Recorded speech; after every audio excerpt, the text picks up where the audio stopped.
I think I just got a note that it's now streaming live. Okay, cool. Yeah. So let's see. Oh, here we go. I think we are live. Yes. Okay. It says so on Facebook. We're live. And let me just make sure we have everybody here. Okay, we can see you. Yes. Okay, people can see us, which is great. All right. Welcome, everybody. My name is Olivia, and this is Megan. So I work with the Wildlife Viewing Program. I'm the Wildlife Viewing Technician. And tonight we're going to be doing another Facebook Live, and this is going to be all about winter adaptations with Yukon Wildlife. And the talk tonight is going to be with Meghan Larivee, who is the new sheep and goat biologist at the Department of Environment. And she is super interested in physiological ecology, specifically how animals spend their energy to make a living, basically. So I am going to pass it over to Meghan. And oh, wait, before we do that, I was going to say one more thing. If you have any questions, please put them down on the Facebook Live, and we will get to your questions. And if you have any comments, whatever, go ahead and do that. Yeah, passing it over to Meghan. Hey, hi, everybody. It's great to be here. A little bit different than an in-person event, but I think this is great that we have the technology to do this. So I'll share my screen now. All right, hopefully this works. And what we're going to be chatting about tonight is how animals, and specifically I'll talk about some of the species we have up here, are adapted to live in really cold environments. And I'll even include humans in that a little bit, even though today we, I think, had -3 temperatures. So it wasn't really quite as cold as it can get. But we all know that cold is coming. So this is definitely an apt topic. And of course, if you have any questions, just write them in the chat. And I think Olivia mentioned that she'll follow up with me after that. Let's see. Oh, hold on. I'm just trying to figure out how to switch slides. I might be on the wrong screen. Let me give me 1 second. Technical difficulties. See if this works. We will figure out the Zoom thing one day. It's all good. All right, there we go. Okay, so I just thought I'd start off with this little cartoon, and this is jogging from the perspective of animals. So we've got a wolf, and he's watching a human run by, and he's saying, "What are you running from, apex predator?" And then the wolf says, "Are you chasing prey? You need to conserve energy." And then a bear kind of pokes in the back and says, "The hell is that guy doing?" And the wolf says, "I don't understand." And well, maybe the reason why this wolf doesn't understand is that in the animal world, it's actually really important to conserve as much energy as you can, because we all know that animals can't just run to the grocery store when they want to, or go to a food truck. They often have to spend quite a bit of energy to get energy themselves. So animals are thus limited in the amount of energy they can expend. And I'm just going to explain this graph. I'll walk you through it. It's not that complicated, but I think it's quite helpful to understand how animals spend energy. So on the y-axis, which is labeled volume of oxygen, that's the amount of oxygen that an animal has to take in while it's doing any kind of exercise or activity. And on the time axis there, which is the x-axis, that's the number of minutes. So if we can think of a scenario where a wolf sees a caribou and starts to move towards that caribou, and the caribou notices the wolf and then starts running away, the wolf then starts chasing the caribou.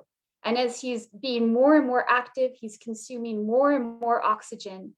And as you can tell, that oxygen intake starts going up and up and up, and then it starts to plateau around 6.5 or 6.2 minutes in time.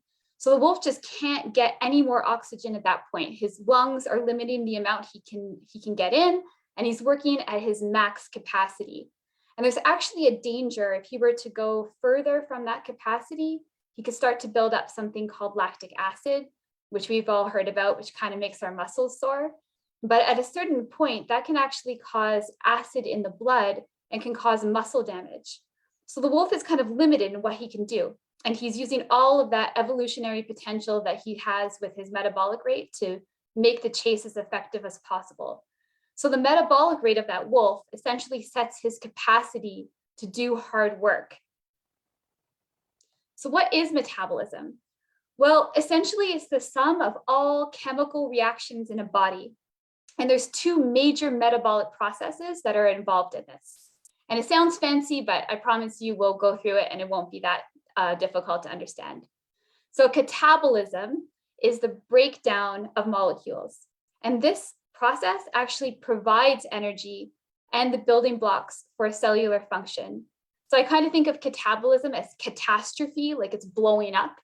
In that chemical reaction, there's actually energy that's released, and it provides more energy for the animal to use. So in this kind of fat ground squirrel that we have here, he's nice and plump because he's getting ready to hibernate for the winter. And he's actually going to catabolize the fat that he has stored in there to let him get through the winter. So every time he breaks down a molecule of fat, he gets energy. And that's how he gets through the winter. And anabolism, which is the other metabolic process, is biosynthesis. So this actually requires energy. This is how we build molecules within us. So it requires energy to build larger molecules like proteins, and from there, structures like bones. So this polar bear, for example, is nursing her cubs, and she's actually using catabolism, the breakdown, to make milk and give energy to her cubs. And her cubs are using anabolism, biosynthesis, to make bone structures for themselves and to grow bigger. So we'll talk a little bit more about catabolism. So basically, this is the nature's process of breakdown uses enzymes. So enzymes are really the catalysts of nature. And we've all kind of heard of enzymes in one way or another that might be good for you to have or to take. But really what this is really just a way to speed up chemical reactions within us. So the definition of an enzyme is a special protein that increases the rate of chemical reaction to break down a molecule and release that energy. So a really good example of one is a digestive protein like pepsin. So this is just a picture of a stomach. And whenever we eat food, our body will start to secrete pepsin, which is an enzyme. And what that does is it actually breaks proteins into amino acids, which are the building blocks of proteins, so that we can make more proteins the way we want to. So for example, in this diagram, you've got a protein molecule from a hamburger that you just ate.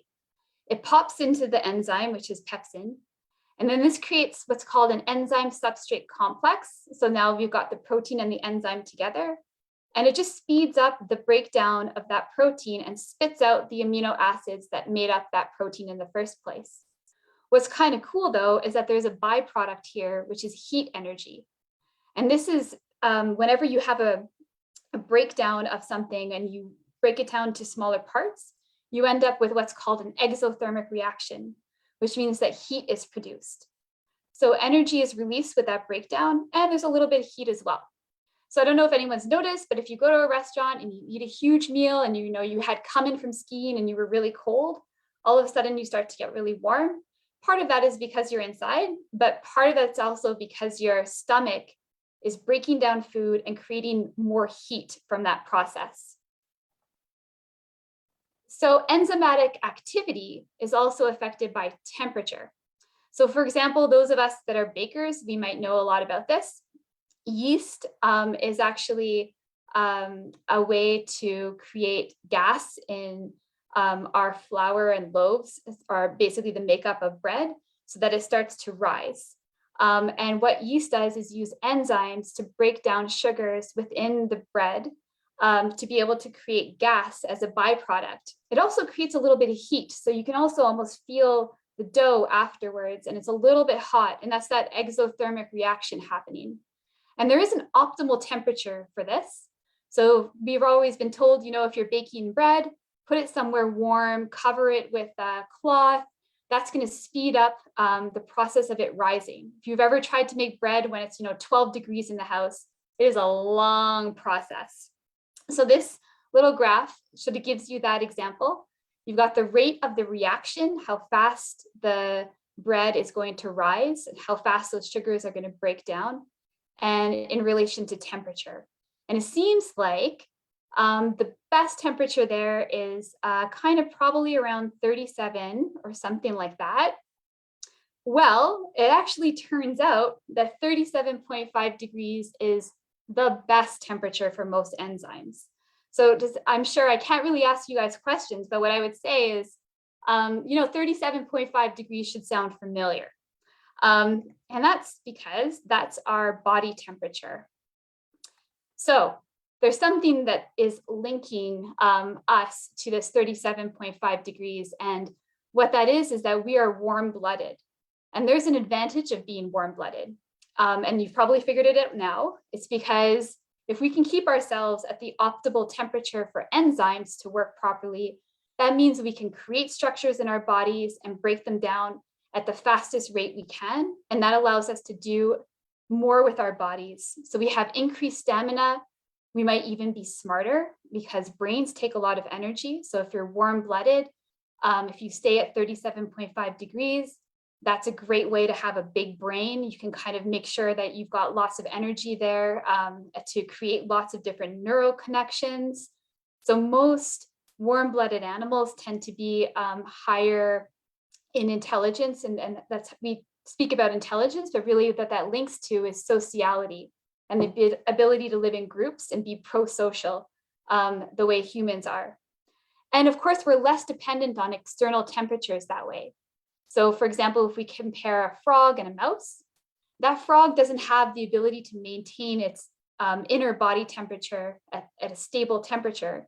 So that frog's going to want to find some sun to hang out in, to be able to warm up its body so that it can be active.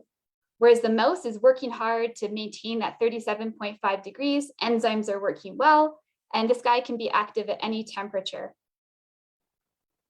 So heating a body requires burning lots of fuel. So there are some costs to being warm-blooded. Basically, we have a higher metabolic rate that requires us to eat a whole bunch more, that requires us to spend energy to be able to get that food that we need for fuel. And of course, we're vulnerable if it's too hot or it's too cold because we're trying to maintain this perfect temperature. So if we start to get too hot, we could set off a bunch of reactions in our bodies that could actually cook our proteins. If we get too cool, things start not working as well. So warm-blooded is an interesting word. The way that physiologists usually refer to this is that we call these warm-blooded creatures endothermic homeotherms. So what that means is that endo is inside, it's the Latin word for inside. So it's animals that produce heat internally. And homeo, of course, means the same. So we try to keep it at the same body temperature all the time. So warm-blooded animals are endothermic homeotherms. Therms, of course, means heat or energy. So you'll be familiar with the term hypothermia or hyperthermia. That's the heat word that's in there as well. So your body uses energy to regulate your temperature by burning calories. So we need to burn calories to keep our furnace hot. And the amount of energy you spend is actually called your energy budget. So you have a certain amount of energy that you can spend before you need to start eating more. And the energy expenditure that you have available to you is of course related to the outside temperature. So if it's colder, you're going to have to spend more energy to stay warm. And if it's warmer, you might try to seek out some shade and spend less energy. So here's another graph, and we'll walk through this one too. So on the y-axis, we have metabolic rate. And on the x, which is the lower axis, we have ambient temperature. So that's how cold or hotter it is outside. In the middle here, we've got this sort of middle section called the thermal neutral zone. And that's basically the temperature where your body doesn't have to spend more energy to stay at 37.5 degrees. So when we walk into a house, we usually have the thermostat set at 25 degrees. That's kind of comfortable for humans. For me, it's not. I want it to be 27 degrees or 28. But there's kind of a sweet spot where you feel like you could sit around in a t-shirt and be okay. But if it starts to get warmer or colder than that, you have to do something to maintain your comfortable spot. So we think about a coyote, for example. He might be totally happy curled up in a in a sort of warm summer day den, not doing much, hanging out. His body isn't working harder than it needs to, but then the temperature starts to change and starts to go down. And there's a point where he's going to have to start using energy to keep warm, and that's the lower critical temperature. So he might use behavior to make himself warmer. He might start to curl up into a ball so he keeps his heat close to him. He might use piloerection. So that means he starts raising his hair above his body to trap more air. He might start shivering if it gets really cold to start generating heat to keep his core warmer. And at some point, though, he's going to stop shivering because it's not working as well, and his body needs to start conserving any energy he has left, and he'll curl up and remain very still. Unfortunately, after that, there's not much you can do. If it starts to get really cold, he'll enter hypothermia, which is when his body starts not being able to control his temperature anymore. And of course, that can lead to death. So there are actions an animal can take before hypothermia sets in, and they will try all those things before it's too late. On the other end of the spectrum, you have the upper critical temperature. So this is when things get too hot. So it's a little bit hot. You can go to behavior. So you might put on a sweater, or for example, with a coyote, that coyote might go to the shade or start to sweat and pant. That's another way to cool down. The coyote might lie down to be able to get close to a cold ground. But of course, at some point, hyperthermia will happen, which is when it gets too hot and the body cannot no longer maintain 37.5 degrees, and proteins start to break down, and this can lead to death. So you've got on both sides of the spectrums for these warm-blooded animals, temperatures that we have to adapt to avoid dying. So what about humans? Well, as I mentioned, we have a pretty narrow thermal neutral zone where we're comfortable, and 36 degrees tends to be the temperature that we're comfortable with being completely naked, with no wind and hanging out. Lower than that, we'd like to have clothes on, and usually in the office, it's about 26 degrees is where our lower critical temperature might start to hit. Oh, sorry about that. In water, the interesting thing with water is that it removes heat from your body much more quickly than air. And so it's a very different thermal neutral zone, and then a lower critical limit and upper critical limit is also affected. So that's why you can end up becoming severely cold and experience hyperthermia when you start to experience temperatures at 28 degrees Celsius, which seems really warm if you were in air, but not so much in water. So essentially, managing your energy budget is really important. You want to be not too cold or not too hot. And thermal energy moves from hot to cold naturally. So when it's warmer, molecules are more excited. For example, when you're boiling water, that's a lot of really excited molecules, and that's why they start to move around. And naturally, that water is going to want to find equilibrium. The hot water, when you pour it into cold water, it will disperse and become colder. So there's many ways to lose heat. Heat wants to be lost, essentially. It wants to go to the colder areas. For example, this dog is losing heat by sitting on the snow. That's conduction. He's also losing heat by radiation. The heat is moving to the colder air. He's gaining some heat from the sun, but he's also losing heat from evaporation by panting. His tongue is letting off water molecules that are evaporating, and heat is leaving that way. So a good number of ways to lose heat.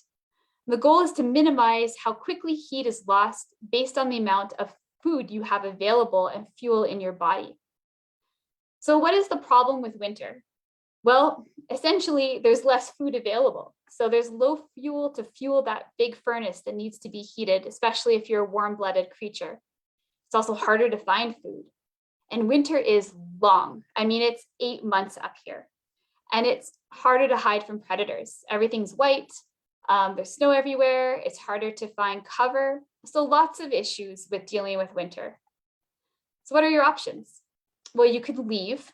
like a yellow-rumped warbler, and just fly away, or like a trumpeter swan. You can freeze, just give up, essentially just decide that you're done and be frozen into the ice, unfortunately, like this red fox. But you don't want to do that. So hopefully you adapt, like this Arctic fox. So what are some adaptations to the cold? Well, adaptation is essentially a special characteristic that allows an animal to adapt to a particular environment and allows survival. So adaptations might be in physical appearance, so morphology, like this ermine, who may change his coat from dark to white so he can blend into the snow better. It might be internal to you, so your physiology might change, like this moose is going to start eating a lot more willows, and his entire gut bacteria system will change to allow him to digest willows, whereas he might have been eating leaves and more grasses in the summer. Or it might be something behaviorally that you do. For example, this red squirrel is going to spend way more time in the nest. And I have this bear here, and he should go into the category of physiology because he has a really cool trick called hibernation. So how to be a warm body in the cold? Well, we'll focus a bit more on morphology. It's really good if you can be big and round with very small extremities, because that means that the core of your heat is kind of centered inward and you're not losing that heat to the outside to radiation or to convection as much. So if you look at animals in the Arctic, the big ones, they tend to all kind of be round with little ears. So that could be like a muskox or a polar bear. But if you're smaller, it really also helps to be round, but also the same color as your background. So Arctic foxes will change their coat to be white. So will snowshoe hares. Ermines, of course, we touched on, and even ptarmigan. The only one here that's not round is the ermine, but they just have superpowers because they're weasels, so it doesn't seem to affect them. You also might want to change your physiology, as we mentioned, and this can help you reduce the energy expenditure. So you can decrease your metabolic rate and acclimate to the winter conditions much better. Of course, if you decrease your metabolic rate, you probably have to stop spending as much energy. So you're going to become slower and not do as many things. To help with that, you can grow a warm coat, and that has a lot of insulation value. And you can pack on the pounds because fat is fuel and it's also insulation. So if you lower your metabolic rate but have some fat, you can live off that fat and make sure that it lasts you all winter. You can also change your gut microbiome to be able to eat things that you normally wouldn't be able to do. And you can also do something amazing like this shrew. These two pictures on the bottom are the skull of a shrew that has gone through Denel's phenomenon, which is essentially losing bone mass. They actually shrink both their bone and their brains to be able to get through winter because their bodies are so small that they can't grow bigger coats or pack on that much fat. So instead, they actually reduce the size of their bones and their brains to be able to survive over winter. You can also change your behavior. So you can burrow under the snow if you're a ptarmigan. Ptarmigan will burrow under the snow and they'll actually start shivering when they get in there, and that will create heat and then an ice barrier from the heat. And that actually keeps in the heat. So a ptarmigan can be experiencing 2 degrees under the snow when it's minus 40 above. You can curl up in a ball to protect your core. Lots of animals will do that and reduce as much as they can the energy that they're spending. You can use packed trails and follow others, so you're not trudging through deep snow like caribou, always following each other in a single line. You can be social and huddle up. So taiga voles are a great example of that. They actually are not social all summer and they become social in winter. And they'll all go into a nest together and cuddle up to make sure that they are warm and not spending too much energy as food is reduced. And you can also be active at the warmest time of the day. So let's get some specifics here. So what about moose? We're all familiar with this character. These guys are northern latitude specialists, so they're really adapted for winter. A winter acclimated moose only starts to show discomfort. Oh, sorry about that. Let me just move this thing here so I can see the rest of my screen. There we go. Show discomfort at -5 degrees Celsius. So that's really quite low. That would be the, oh, sorry, here we go. So that means that the upper critical limit for that moose is -5 degrees Celsius. So essentially, moose start to be uncomfortable when it's -5. And this low heat tolerance might actually set the southern limit of their range. So this means that moose are not often found in, for example, the lower limits of California or other places in the southern states, probably because it's too hot for them. It would be too uncomfortable. They also have extremely long legs, which makes it great for snow travel. They can get through deep snow really well. And they have extremely long guard hairs. If you've ever looked at a moose hide, they've got these really long hairs that are almost 10 centimeters in length.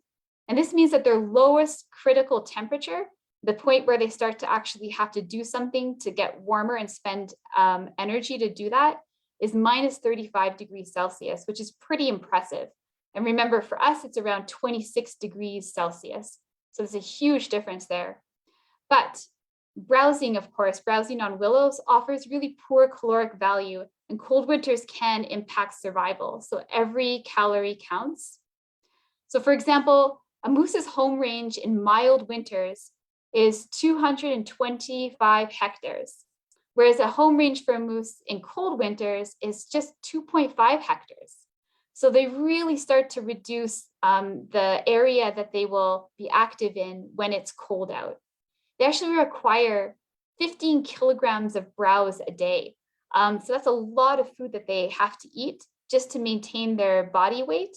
And they can't usually meet this. So often you'll see moose bedded down to conserve energy. And this is why it's really important not to disturb moose and other animals in winter, because they're really just trying to get through, especially if it's a really cold winter.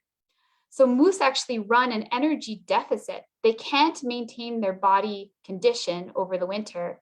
So they run an energy deficit of 25 to 30% of their body mass. So moose are skinnier in spring, and they have to use fat stores to back up their body mass just to get through winter. So what about ravens? So this species is larger in the north, which is really interesting. So we were talking about how it's good to be a big animal because that means you have a bigger core and you can warm yourself. So we actually have some of the biggest ravens around. And this is an ecology called Bergmann's rule, where animals tend to be larger up north. So if you go down south, you'll see the common ravens down there as well, but they'll actually be smaller in size and you might even mistake them for a crow. So animals do get bigger. Another example of that is the bear family. And so here we can see the sun bear to the black bear to the grizzly bear and then to the polar bear. So there are bears in South America, but they're a lot smaller than the bears we have up here. And in fact, we have the biggest bears of all, of course, polar bears. So going back to northern ravens, these guys, the ones that live up here, the common ravens, have higher hemoglobin levels to compensate for higher oxygen demand in the cold. So what this means is that their blood actually has more hemoglobin in it so that they can carry more oxygen and actually be active in the cold for longer than other animals would be, which is pretty remarkable. Their feathers are, of course, an amazing insulator. They can trap air, and air is a great insulator. Of course, we all have down jackets, so we all know that. And they're adaptive social scavengers and hunters. So they kind of work together as much as possible to find food and be as creative as they can and crafty in how they get that food, as we all know. There's also this really neat thing that birds have, and some mammals as well, which is called a countercurrent heat exchange. So what this is that normally the blood that you have in your arteries, the heat that is carried in that blood would be lost at your extremities. So for example, if you're at home and it's cold and you don't have carpets, you'll notice that your feet and your hands get cold a lot faster than the rest of you. And this is just the heat that's coming from the arteries that you have in your extremities being lost faster than the heat at your core because your extremities are smaller and longer. But with countercurrent heat exchange, what happens is that the arteries and veins are actually close together, and they actually sometimes wrap around each other. And this means that the heat from the artery blood would be then used to warm the vein, the cooler blood that's coming up from the extremity, so that by the time it reaches the core, that blood is already warm. And so this will keep the extremity from freezing, and it will also minimize heat loss. So birds have a great way of doing this. I'm always amazed, and I think most people would appreciate that we can see ducks walking on ice and they're not, getting frostbite on their webbed feet. We can also see ravens walking around. They're not wearing socks and they're not wearing booties. And that's because they have countercurrent heat exchange.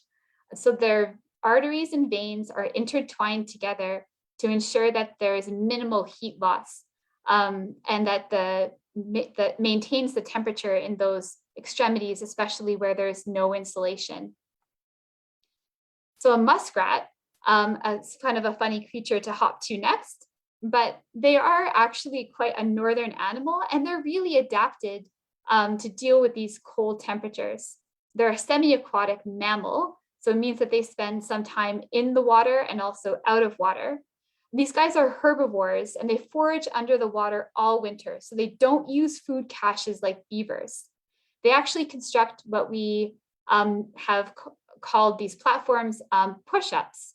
So these push-ups are essentially areas where the muskrat has collected vegetation and pushed it into a water hole so that the ice doesn't freeze around that hole, and they can access the vegetation. They can also access the water that way.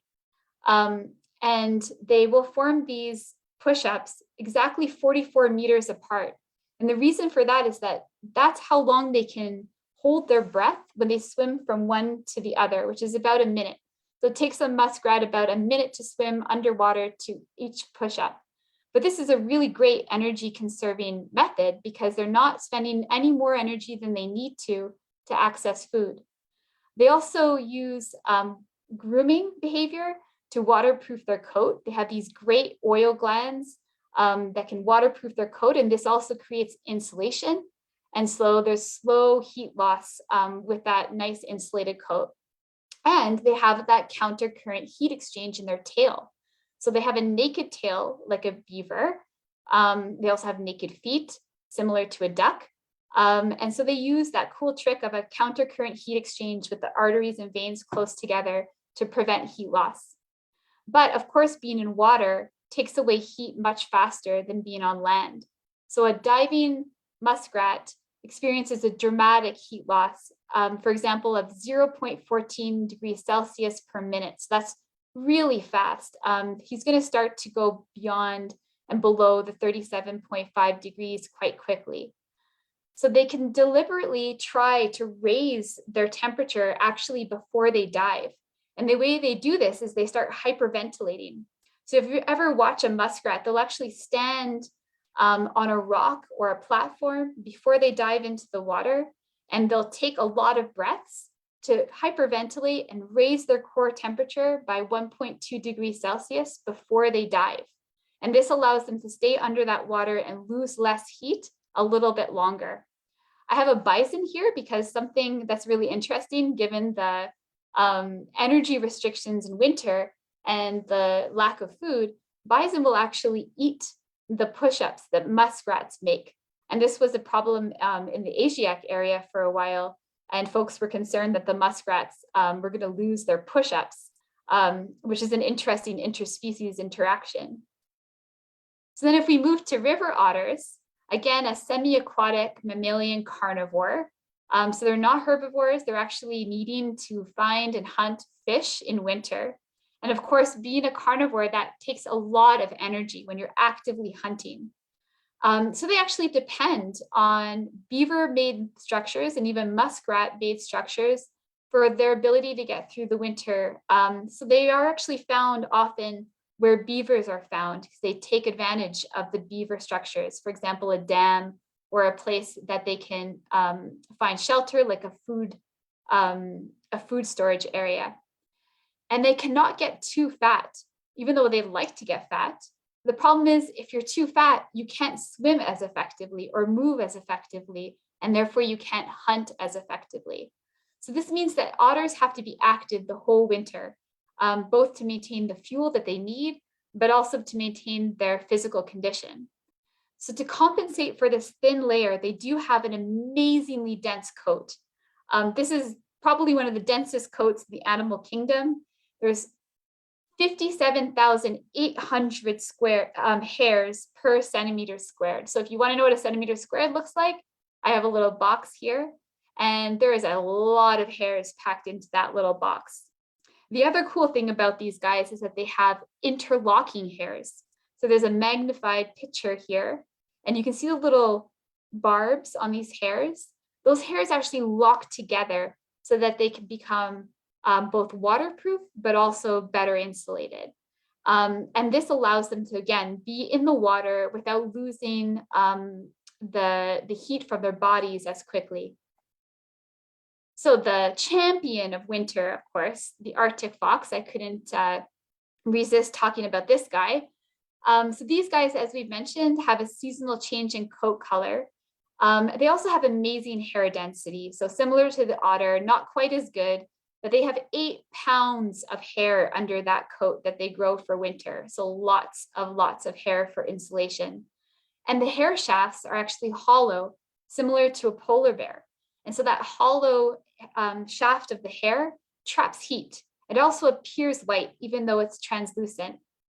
The depth of fur is actually 200% greater in winter than in summer. So they grow amazing undercoats. Now, if you remember the lower critical temperature, so that's essentially the point where the fox has to start doing something to make sure they maintain their body temperature. So for that Arctic fox, it's -40.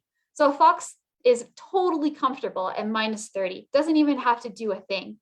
At -40, they might start to curl up and just maintain their body temperature a little bit more, but not really more than that. In fact, there was a study of captive foxes that were kept at -80 degrees Celsius, and they found that there was no drop in their body temperature as they were taking temperatures rectally. So they were totally okay at -80, which is really amazing because that's not usually a temperature that any earthly creature experiences. In fact, the point where a fox actually has to start shivering is -70. -70, that's incredible. They don't shiver until it's -70. And so these guys also use fat stores to cache food for fuel. And I just have a comment there about the hair. So not quite as great as otters, about half of that, but still 20,000 hairs per centimeter squared. So essentially, just to summarize these guys, warm-blooded animals, so endothermic homeotherms, practice lots of different techniques to stay warm, but there are some warm-blooded animals that also can practice heterothermy, which is a very specialized way of keeping warm. And this is something I just wanted to touch on because it's probably the coolest way that animals can survive over winter. So some homeothermic endotherms, warm-blooded animals, practice heterothermy, which means that they can vary their temperature internally. And some examples of that are the red squirrel, and there's a red squirrel nest there. Hummingbirds can do this, and of course, chipmunks can as well. So this type of adaptation is actually an extreme physiological adaptation, which is called torpor. And torpor we might know more in the familiar word as being hibernation. So it's essentially a way to conserve heat in an extreme physiological way over winter. So torpor is actually a state of low metabolic activity, and it's achieved by reducing body temperature and metabolic rate at the same time. So we can talk about hibernation. We say animals hibernate, but in the physiological literature, we often say they torpidate because torpor doesn't have to happen in winter. And hibernation is actually a term for long-term torpor in the winter months. whereas estivation is actually long-term torpor in the summer months. So animals that can use torpor don't have to use it in winter, and a hummingbird is actually a good example of that. So these are some common hibernators that we actually have up here. We got the eastern or the least chipmunk, the Arctic ground squirrel, a marmot, a black bear, and a grizzly bear. So there are two types of hibernators. We have fat storing hibernators, like these guys. These are both grizzly bears, and they metabolize fat stores for energy. So they get as fat as they can, and then they use that energy as they break it down to maintain themselves over winter. We also have food storing hibernators. For example, this least chipmunk, this guy hoards food in a burrow. He doesn't get fat himself, so his food reserves are actually kept in a burrow and accessed over the winter months while he's in hibernation. So what does torpor actually look like? Well, I just mentioned that the chipmunk actually accesses food over winter. So that means he can't be hibernating the whole winter.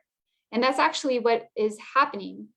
So torpor actually happens in 4 stages. So for example, here you have body temperature on the y-axis. And what you have is a chipmunk that's going to be active. So let's say that chipmunk is active all summer, running around, collecting food, getting it into the burrow. And then all of a sudden it starts to get cold. And what happens is he shuts down his activity in his body, reduces his metabolism, and his body temperature starts to fall. And you can see that first dip that's starting to lower body temperature. And that's what we call entering into torpor or hibernation. And then we get to a low point. In this case, it's about 5 degrees Celsius, where that chipmunk's body is cold to the touch. And this is we call torpor or deep torpor. But at some point, that chipmunk is going to have to get up because he's going to need to eat more food, because he can't do that when he's in torpor. So then he starts to arouse, and this means he'll start to shiver and warm up his body and come back up to normal temperature at 37.5 degrees. And we call this an interbout arousal. And then he's back in euthermia, or at that 37.5 degree mark. And then he eats a little bit of food and he goes down again. And he keeps doing this up and down, up and down, up and down all winter, until finally he's getting some signs that it's warmer outside, and he comes out of torpor and stays at 37.5 and goes about his business. And that's the hibernation period.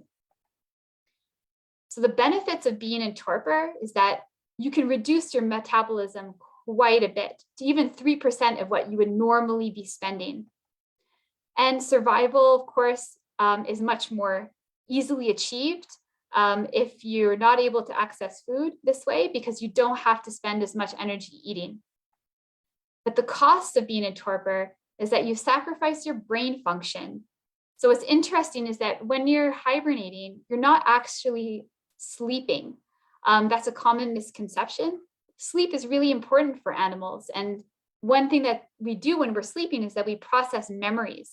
And when animals are in torpor, they cannot process their memories. And so they might have trouble if they stay down too long in remembering where they are when they wake up. So the length of a torpor bout is the longest period of time before there's memory impairment and brain injury in that animal. Of course, they're also vulnerable to predators. So grizzly bears are notorious for digging up frozen ground squirrels and popping them into their mouths like little popsicles. So frozen meals on the go. The energy that is needed for arousal can take minutes to hours, depending on the species. So for example, if a grizzly bear comes into a area where there's lots of nice frozen ground squirrels and digs one up, that ground squirrel will not be able to react in time to get away from the bear. So arousal requires lots of energy to burn, which means that it's important to have some energy reserves at all times. So what are animals doing when they're in the arousal state? Well, as I mentioned, they're often eating, but most importantly, they're sleeping. So they really need to sleep because they need to process those memories. So when they come back up out of torpor and they're in that interbout arousal, they're sleeping for 80 to 90% of the time. They're eating, and they're also burning some fat, and they're taking a bathroom break if they need to, and maybe doing some grooming. So what does a torpid animal look like? Well, this is actually a ground squirrel that was dropped into hibernation by a laboratory. So that animal is now curled up, and the person that's holding it is actually feeling a cold little body. So that's probably a ground squirrel that's around -2 degrees, which is really interesting. I'll talk about that a little later. And they're just curled up and they really don't notice much about what's going on. So a real life example, this is just a great paper that was done in 2018 with a 13-lined ground squirrel, so another type of ground squirrel. And what this graph shows is that you can see all these little dark wiggly lines at the beginning. That's happening in September and October. So what that ground squirrel is doing at that point is they're quite fat and happy, and they're doing these test drops. They're testing their ability to lower their metabolic rate and their body temperature to make sure they're ready for hibernation. So they test and they test and they test all through October. And then finally it gets cold enough, and finally they drop down into real torpor. And here you can see that lower line is at 5 degrees. So these guys are dropping only to 5 degrees Celsius. That's what their body temperature is. And then they come up and down, up and down, up and down. And every time they're up, they're sleeping, grooming, and then they go down again. And they do this all the way until April. And we can actually track this by putting little temperature recorders on them, which is really cool. So you can see the picture of the ground squirrel at the end there. So this guy went from very fat to quite thin, burned all of those energy stores while in hibernation. So tricks to warm up faster so that you don't burn as much energy. These guys, these 13-line ground squirrels, actually have really cool heated blood vessels behind their eyes, so they can warm up their eyeballs as fast as they can when they're coming out of torpor, which is pretty neat. So we can see this through this neat heat detection technology, and you can see that lighter area behind their eyes is just that much more hot. And this actually allows the ground squirrel to be aware faster. So if there was something that might be trying to get into a den or disturb it, they would be able to notice it faster. Another trick that these hibernators use is something called brown adipose tissue. And folks might have heard of this. This is often called brown fat. So what the function of this is that essentially this fat can produce heat when it's broken down, but you don't have to shiver or be active to use it. So often this brown fat is found in areas that are close to an animal's brain or their eyes that can help them become active faster or warm up faster if they need it. So for example, this mouse has great brown adipose tissue right behind the shoulders, which gives it a lot more warmth because it's closer to the core, and also behind the eyes. So hibernators can use brown adipose tissue to warm up quite a bit faster. Unfortunately, humans don't really have this ability, as we don't have brown adipose tissue. So an example of close to home, of course, is the super hibernators. These are the Arctic ground squirrels. These are the only hibernators in the world that we know so far that actually dip below zero when they hibernate. So these guys are quite amazing. They're the only animals that actually have technically frozen bodies. You can see here that you've got soil temperature on the bottom and the length of time. And then we have body temperature of the squirrel on the y-axis. And if you notice, the soil temperature in February and April is, -10, -20. You can see that the squirrel's body temperature is actually -2 at that time. So this is where that -2 dip is happening. And the squirrel's body temperature is actually -2.9 degrees Celsius during those months. What's interesting though is that the brain never actually gets that cold. So their brain stays at 0.7 degrees. And that's really important because that's probably the most important organ in their body, and it allows them to maintain some control of the need to reheat and re-arouse. The time that it actually takes to come out of torpor is 3 hours. So when they're really deep, it's actually a long time to be able to get up to normal body temperature again. So how do these guys not freeze when they're actually frozen? Well, the answer to that is that Arctic ground squirrels have evolved the ability to supercool their bodies. And supercooling is a process of lowering the temperature of water in their bodies past the freezing point without it becoming solid and expanding.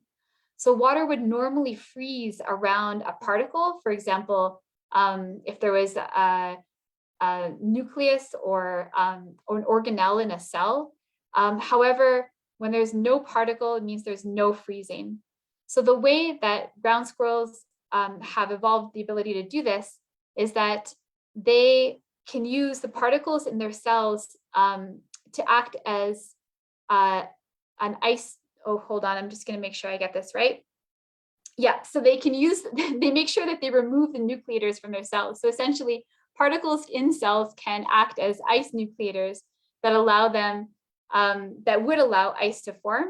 But squirrels can actually remove as many nucleators as they can from their cells to ensure that they don't actually create ice and break the cell over winter.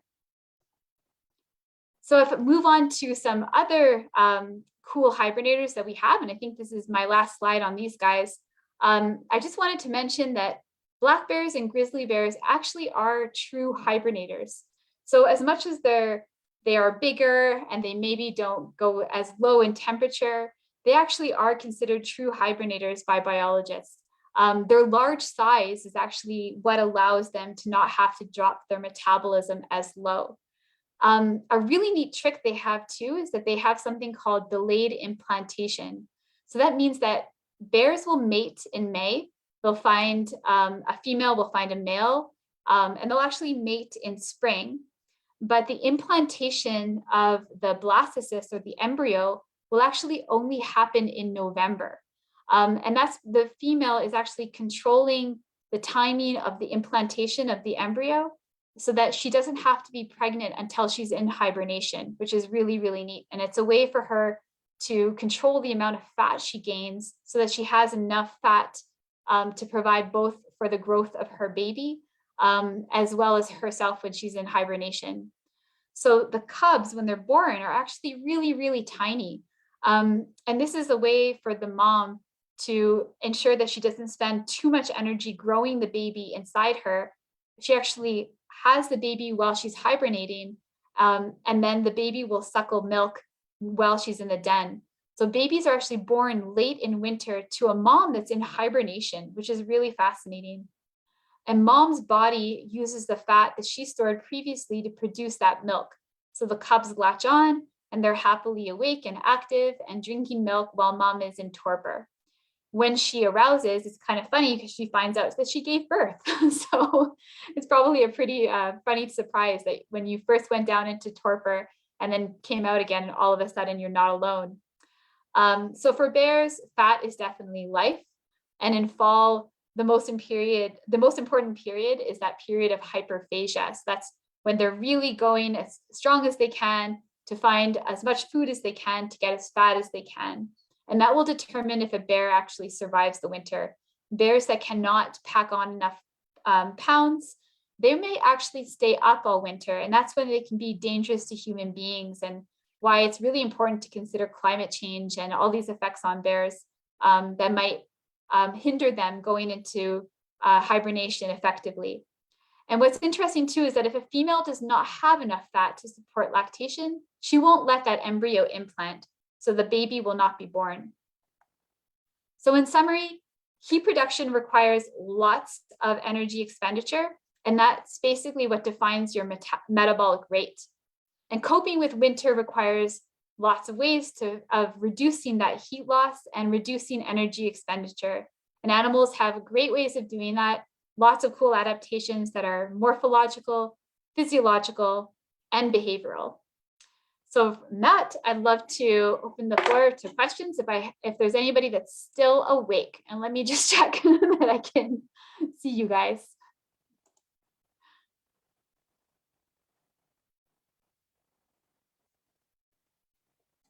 Okay, so I don't have any questions in the chat room right now, but I see there are still people. on the live. So if anybody does have any questions, please feel free to write them down in the comments section. And if not, of course, that's okay too. But I just want to say, Megan, thank you so much. That was incredible. Just every time I hear about rodents and how they survive the winter, I'm blown away. Like ground squirrels are absolutely incredible.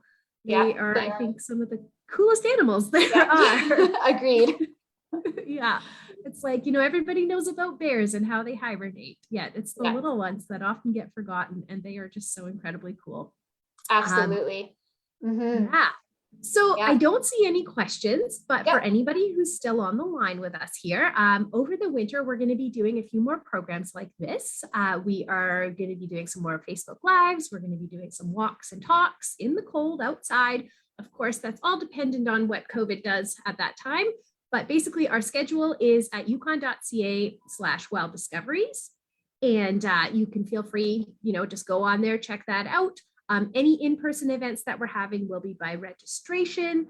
And hold on here, I see there is a question. Let me get this. Okay, so the question is, do bears awaken periodically so they can sleep? They do, actually. Yeah. Yeah. And what's neat about bears too, and I didn't mention it, is that they also, and probably folks have heard about this, but they don't go to the bathroom at all. They actually recycle their urine inside them. And they hold everything until spring, and then the plug is released, and then they can go to the bathroom again. But that urine is actually used as much as it can for hydration during that period. So they just keep recycling any water that they have inside them. That is incredible. Like, seriously, that's nuts. That's so many months. It's really, really neat. Bathroom. Yeah. So yeah, that question was from Sebastian. Thanks, Sebastian, for joining us. Let's see, do we have any other questions? I know Carrie's moderating there as well. I think we do. Let me just. And people can always email me too if you have any questions. I'm happy to hear about those at another time. That sounds great. Yeah, no, definitely. And of course, send us an email or Facebook comment, message, whatever's easiest for you. And we will get those questions to Megan, because she knows a lot more than I do about this kind of stuff. But yeah, so thank you everybody for joining us tonight. This was great. And thank you again, Megan, for coming. And please join us at any future events. Yeah, thanks a lot, everyone.